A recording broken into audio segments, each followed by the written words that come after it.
Hi everyone, welcome to Shredded Grace episode 2. Is it okay that you lived? It's decision day with Ruth. So fasten your seatbelts everybody, because this is the starting point. This is the first thing that we have to do before you can actually decide to move forward. You have to answer the question, is it okay that you lived? I refer to that as decision day, and the person who asked me that question is named Ruth.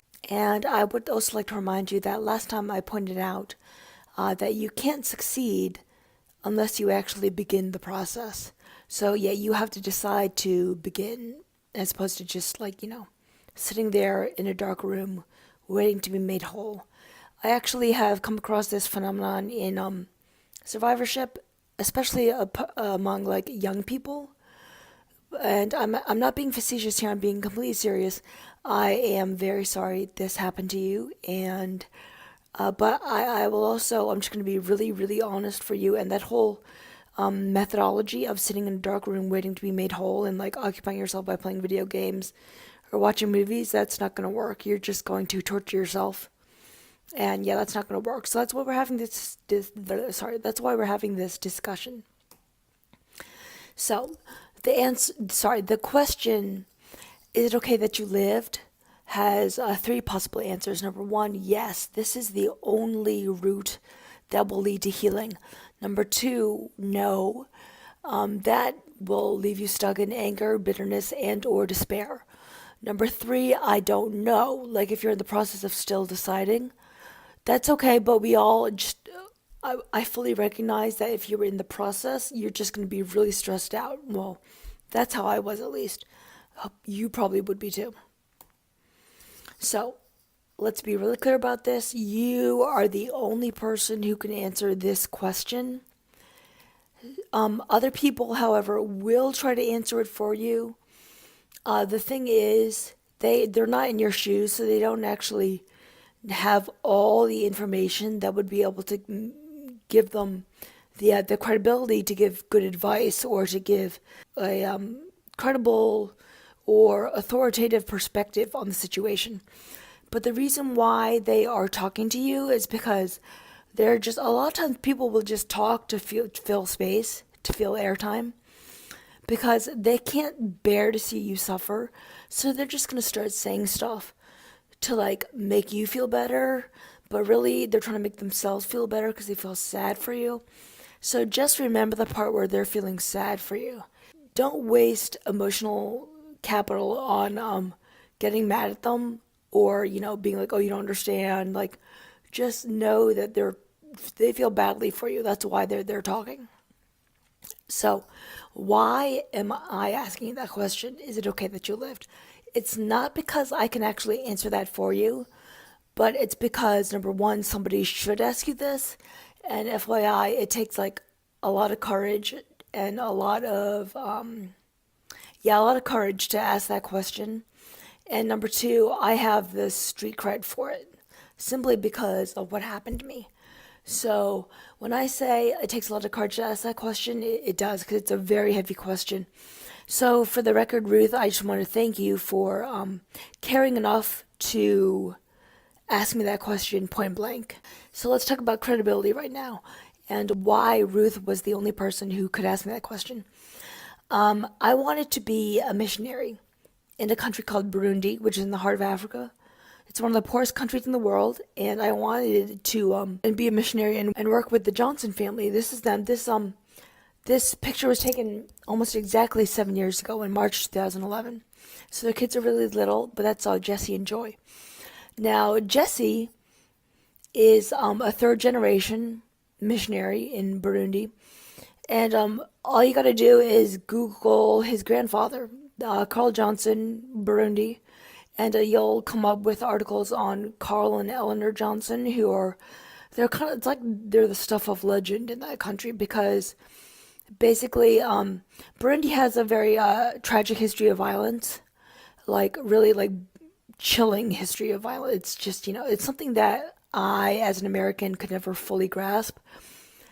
But Carl and Eleanor Johnson stayed there when they didn't have to. And that really endeared them to the hearts of the people they served. Because, anybody can say God loves you. But when people actually, prove it an entirely different kettle of fish. So yeah, go Google Carl Johnson Burundi and you'll, figure out what happened.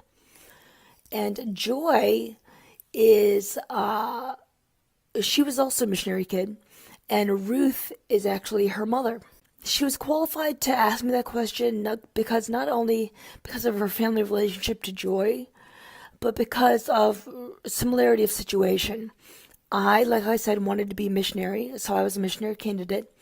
And Ruth was actually a missionary. Like over 20 years ago now, she and her husband Brian and the family, they had two daughters, were serving in Ethiopia. I think it was Ethiopia, and Ruth is a counselor, and she was going out to the bush to do some counseling.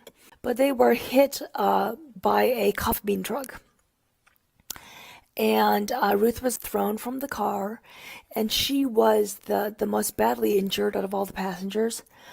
And she had to wait overnight, like lying there on the ground, to wait for like help to come so that she could be transported to the capital. And she knew it was bad because she felt her legs with her hands, and she couldn't feel anything. So she knew something bad had happened. And a colleague of hers sat next to her on the ground that night, and he predicted, you're going to live to tell the story. And she told that story to me, and I am just one person who has been impacted by her testimony. And Ruth, thank you for sharing that with me. So what happened was Ruth was paralyzed from the chest down, and it's a permanent condition. And eventually, she was transported back to the States, and the family had to move back to the States, and so they learned how to serve stateside. And Ruth and Brian learned what it means to navigate this disabled life. I mean, yeah, you go to rehab and everything, but it's a rugged transition. I'll say that it's a rugged transition, and she knew that I would have really big questions on my mind because she had walked this path before me and met catastrophe, and she had gone through this before, so she took the opportunity to get in my grill about it. So I actually spoke with her once on the phone right before I went to Africa, but I never met her in person ever. So until like a year after I got sick. So about a year after I got sick or more, I forget when, my sister Boo Boo, I was at Shea Boo Boo, and she took me to Ruth's house. And literally, it was less than 10 minutes that we were in that house, and Ruth just looked at me. And we were looking at some photo book or something, and she just looked at me so sweetly, and she just said, "Ning, is it okay that you lived?" I knew from her manner, I knew from her face and her voice that she was asking me out of a space of complete love and concern. And she had planned that moment. She had planned to ask me a very hard and pointed question because she cared enough to do so. Thankfully, I had already made a decision on that question several months before, so I was able to give her the answer. I'm really glad I was already prepared, actually, because that's what I mean when I say that question takes a lot of courage, because the fact that she asked it meant that she was prepared to speak with me, to converse with me, no matter what the answer was. And yet, that is such a heavy question. It takes some real guts to step up and be ready to engage with somebody and deal with these really deep life matters. Both Ruth and I, we were, I was a missionary candidate. She was an actual missionary. We were trying to do the right thing. That's generally a good desire. People would not argue with that. Like the idea of like moving to the third world to like serve the least of these, essentially. So when I got sick, I just, I had a real intellectual problem. I was asleep for over a month, No, actually, it wasn't like an intellectual problem. Well, it was that, but it was an every category of my life problem because I was like, I do not understand if it is true that instead of sending me to the mission field, God putting me in a wheelchair, that has very serious implications for everything I believe in. So I was like, well, why did this happen? So I was not ready at that point when I just woke up to really tangle with that question. So for several months, I really insisted that everything that was happening was actually not really happening. It was a dream. I was pretty hardcore about it. So I said, do not understand why this happened. And so again, I cannot answer the question, is it okay that you lived? I cannot answer that for you, but I will tell you my experience. And so I'm going to just say flat out, okay, this is how God rescued me from a lifetime of anger and bitterness. So here's a picture. Anne's faith over time. Anne or Ning, that's me. Anne's faith over time. So here we have, like, it's steadily building upwards until I actually go to Africa. And then on April 7th, 2011, I had the AVM rupture and that huge stroke. And then, yeah, you can see the broken heart is pretty, there's not much more that needs to be said. So yeah, I mean, the faith, it just plummeted. It just hit rock bottom on that day. Well, not exactly on that day. I was kind of asleep, but I knew something was wrong in the valley. So yeah, spoiler alert. If we kind of zoom out and we see what happened over a longer period of time, yeah, my faith plummeted, but then it started climbing again. And so the question is, how did this happen? And the answer is, it was decision day. I decided. What did I decide? I decided that on this question, can I believe that Jesus Christ is who he says he is, even though something really bad happened to me? Now, I want to kind of elaborate on the idea of really bad. Because I just do not want anybody to think that I have fooled myself, or convinced myself, I should say, into a unicorn and rainbows sort of mentality as a coping mechanism, which I could see happening. But yeah, I promise that did not happen to me. Because I just I just can't do that because what I knew, and especially what I have realized as time has passed, that in one fell swoop, I realized that my independence, my financial security, and my future plans were all gone. The fact that I knew that made me absolutely reject any notion that, if I just thought positive and had kind of like a Pollyanna outlook, that like things would, like the stars would align and things would happen well for me. No, I was extremely unwilling to entertain any such notion. Okay, so I'm going to skip forward to the punchline right now. This is what I believed before, and spoiler alert, what I decided that I could still keep on believing.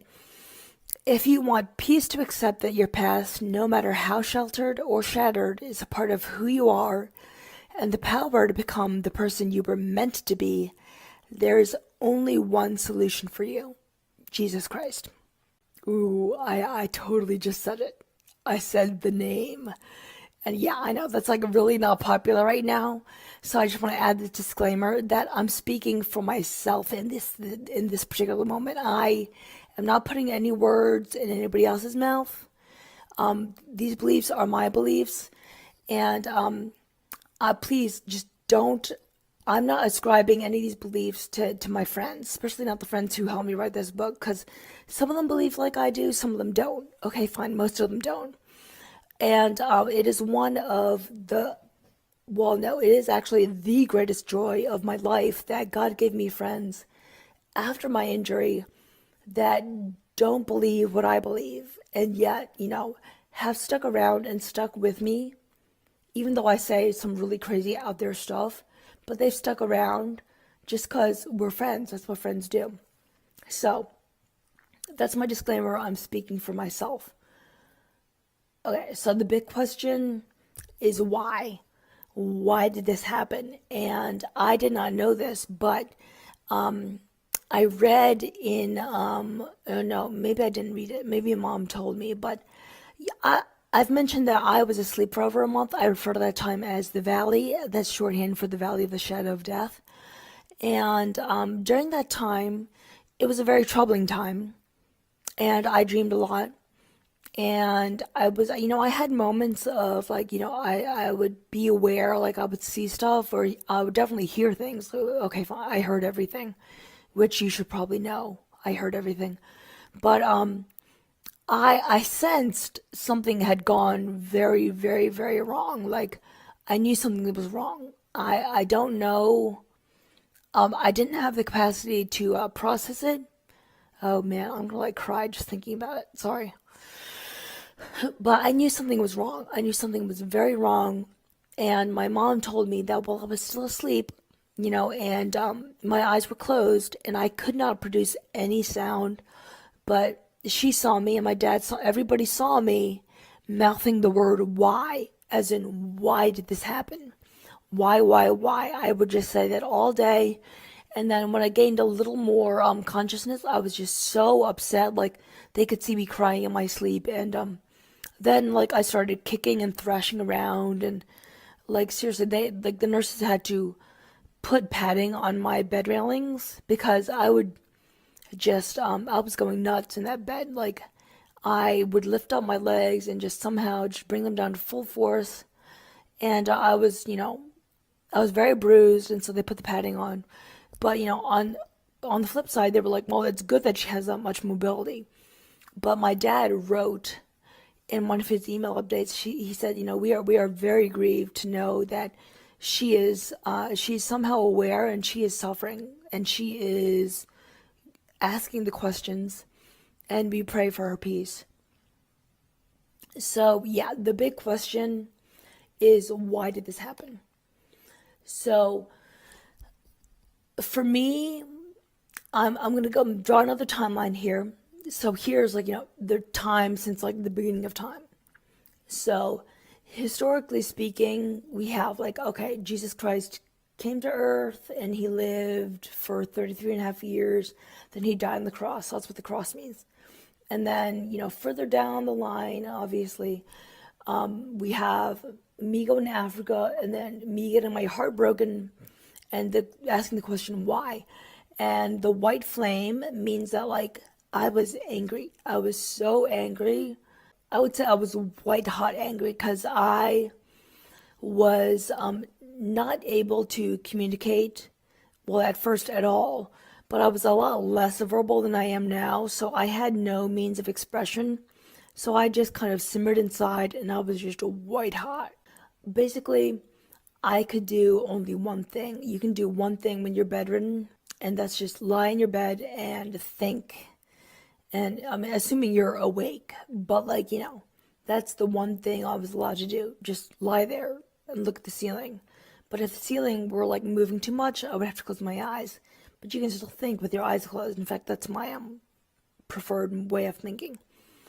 But let me just point out that God saw to it that I was cognitively intact enough to still exercise my powers of logic.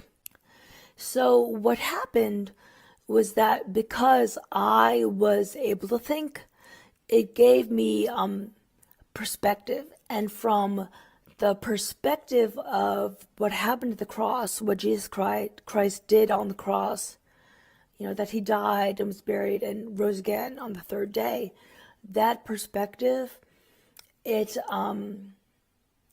became bigger and bigger in my mind until it overshadowed the fact that I went to Africa and then my heart got broken.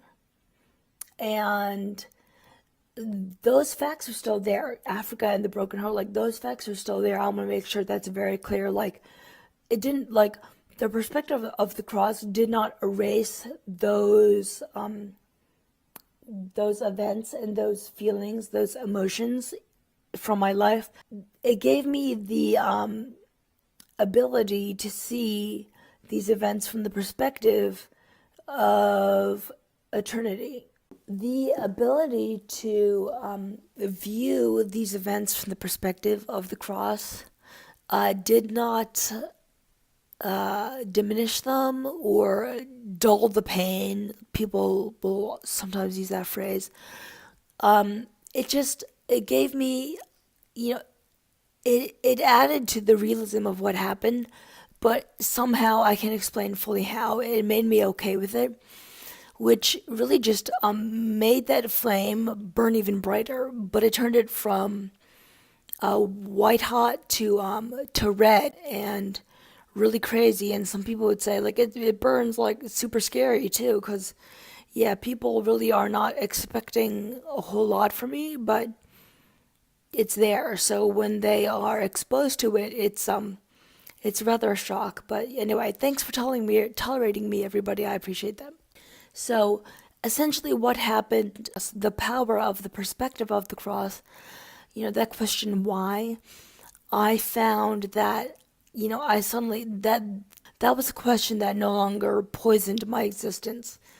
I suddenly found that I was able to say, I don't need to understand. Now, so we're gonna full stop. So, I told you a few minutes ago that Jesus Christ is the one solution. So, here is my here are the thoughts here's the thought process I went through. Is this solution intellectually authentic? Yes, and we'll talk about that for a minute. Does this solution quiet my heart? Yes, it does. I no longer felt that need to ask the question why. I didn't need to understand, which was astonishingly freeing, by the way. Is this solution socially palatable? Absolutely not. However, here are two concepts that are true. So, this idea of the truth can withstand scrutiny. Like if what you believe to be true is actually true, you should not be afraid to put it to the test. If it's truth, it can stand on its own. And credibility, here's another concept. Credibility requires, or at least is ideally founded on, a whole data source. And by whole, I mean like intact, like a complete picture that is intact. And credibility does not diminish, dilute, or cherry pick attributes of that picture. Whether you are examining a data source or a text, you want a clean and entire, well, as entire as you can get, set of data points. You want like a good representative population from which to pull your data from. And if we were talking about a text, like I was an English major as an undergrad before my daddy made me go get an MBA. But as an undergrad, if I were interested in a word used in a book, I would look up all the usages of that word within that text, and if I or a number of texts, or basically just however many relevant scenarios or contexts I could get my hands on, that's what I was looking up, because I wanted a whole and complete depiction of that word's usage. You don't want to diminish, dilute, or cherry pick attributes. So this applies to my illness. I mean, like, yeah, people can look at my recovery and be like, wow, that is so great, that is so inspiring, etc., etc. But I would like you to have a complete picture of what happened. And this picture actually says a lot. I mean, look at my face. I was very deeply unhappy when I realized that this was actually happening to me. I was in a wheelchair. And I went from being a very high functioning adult on this particular day. I remember I told my mom I eat like an animal, because I had my right hand. Well, my right hand is quite good now, but back then it used to wander as much as my left hand, and I could barely get the food in my mouth, and like I think the chewing was off. The chewing is still off, but I mean, to be reduced to that kind of functionality was it was brutal for me emotionally, because I had to admit I eat like an animal. I can't go to the bathroom by myself. I have basically your dignity is taken away from you, and you have to accept that. And I like to make sure that people understand that, just so that like they know that I'm not sugarcoating any of this. Again, I'm not cherry picking the bits of my story to tell you. I'm showing you this picture because I want you to know how bad it was. Well, the same concept of cherry picking applies to faith. For instance, when I think of the claims of Christ, the ones that people are not gonna argue with are that, like, he was a good teacher, and he taught us to aim high, to have high morals, to live better. But the problem starts when people, take the whole picture. Because, I mean, let's be really frank here. Jesus Christ said some very unpopular things. Specifically, he made claims to exclusivity and deity.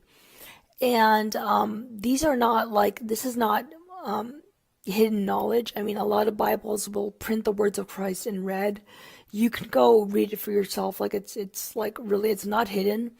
It's simply what is not emphasized in our culture, because it's socially problematic when you take the full and authentic, complete picture of the claims of Christ.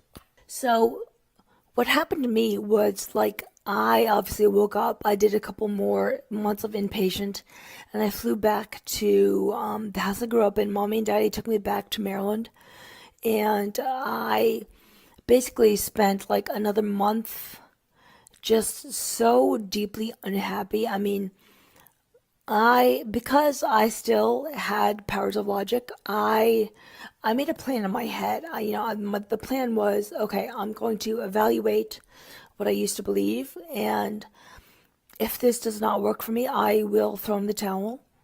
Absolutely, I will. Because obviously, this is a big problem for me, that I was about to be a missionary, and then I ended up, completely disabled. So I was like, okay, so what are we going to do about this? What I did was I filled my iPod with like a lot of podcasts. I think I did a lot of like a Ravi Zacharias kind of thing. Um, like, why should I believe, like, answers to classic questions people always ask about, like, why should I believe this? So that's what I was after. And I also planned like an interview process. I talked to a friend of mine who had converted to Christianity as an adult, and I was looking forward to really picking his brain, and being like, well, what convinced you?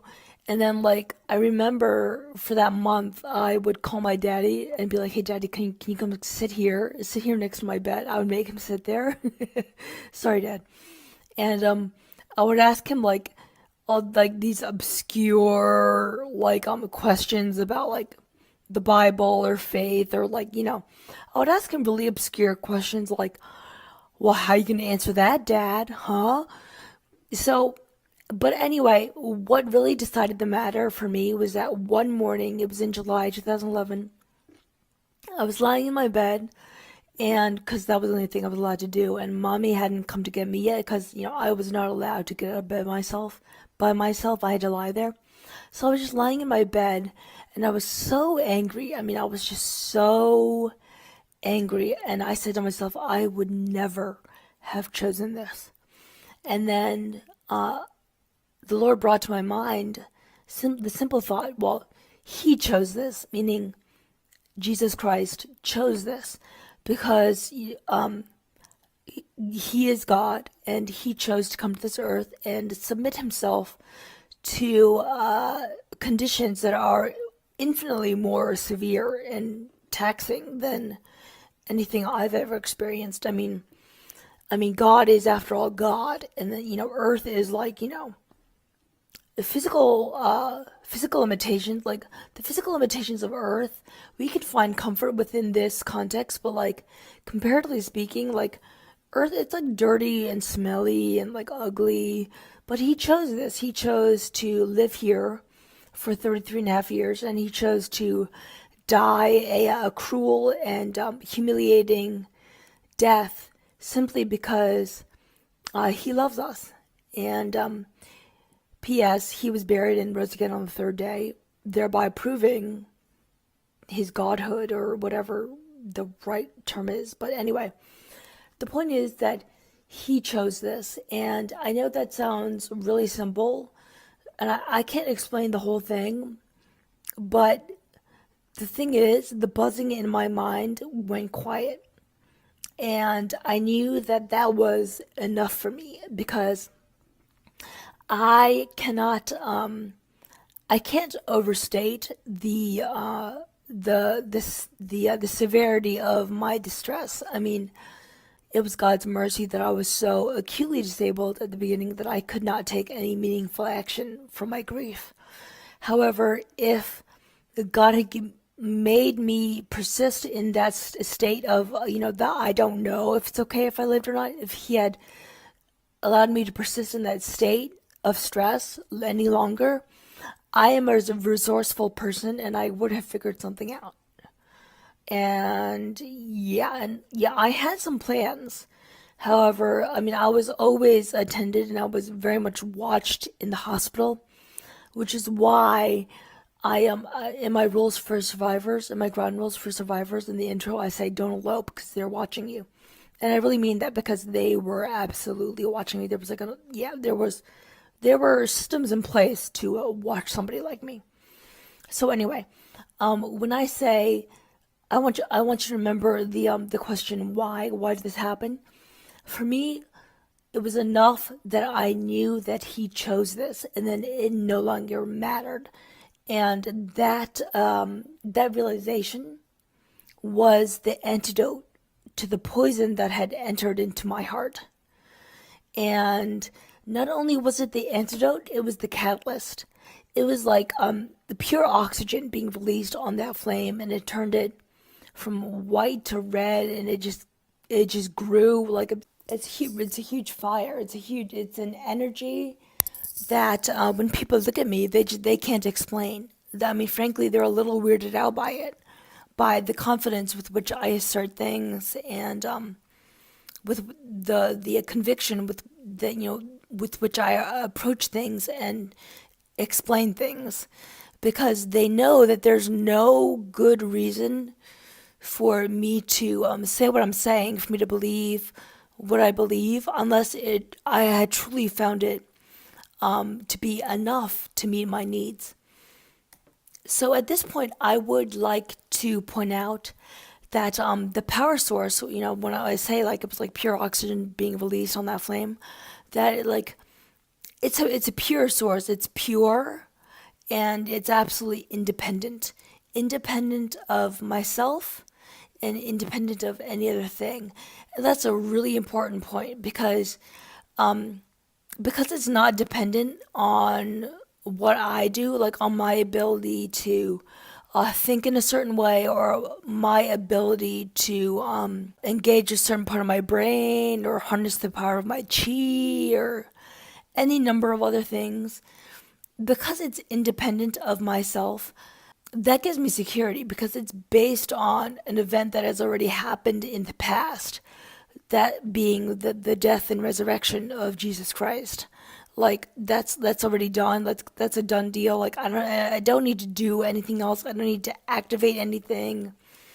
That gives me security because it's already like this is now a retrospective exercise. Because I'm looking backwards, I have the eyes of faith that will carry me into the future.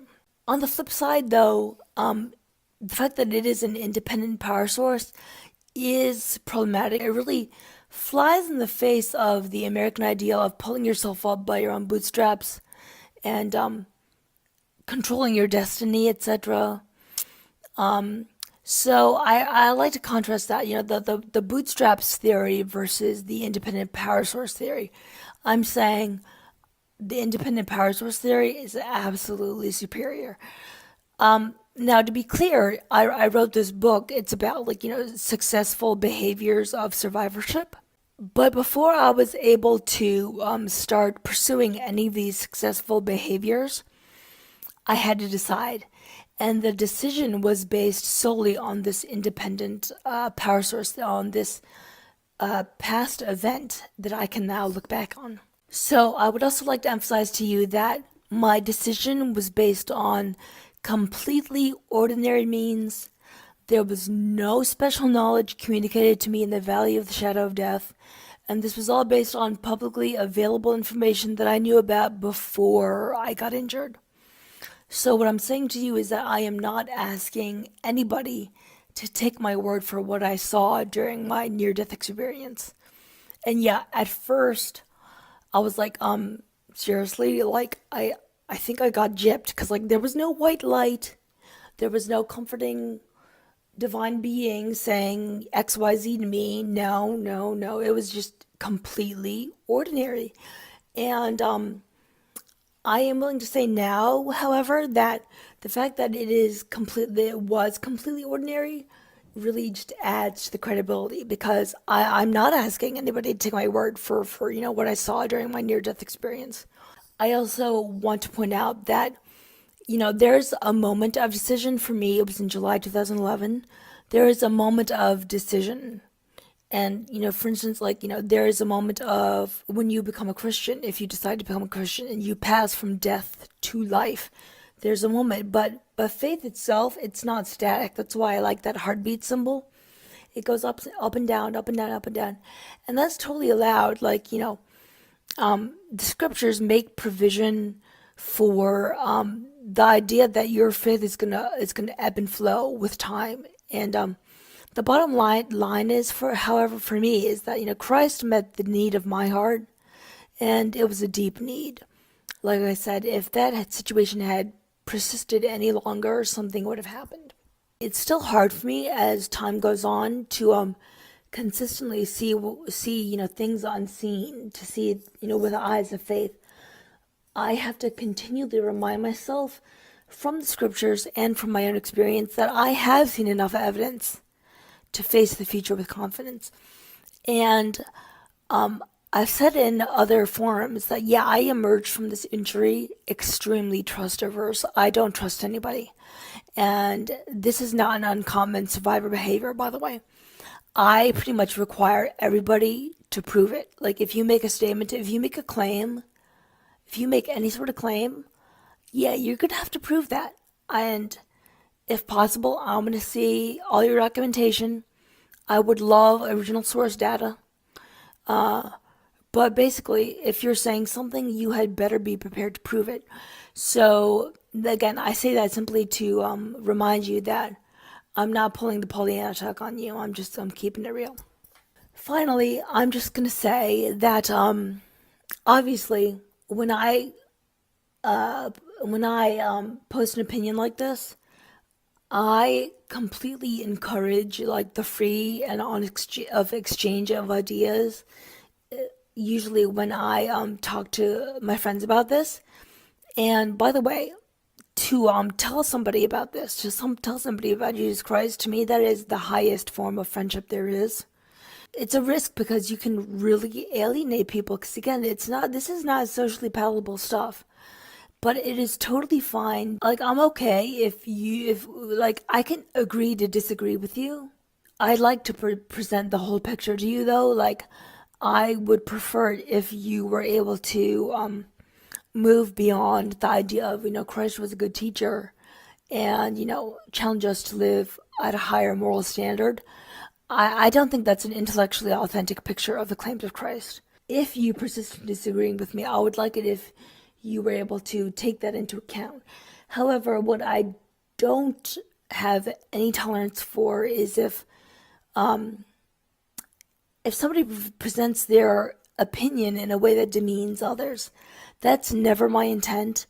Basically, if I see anybody trying to forward their opinion in a way that demeans or belittles other people, that simply, it undermines the entire argument for me. Like, I pretty much dismiss that person and his or her stance from my mind because I just have a very low tolerance for negativity post-injury.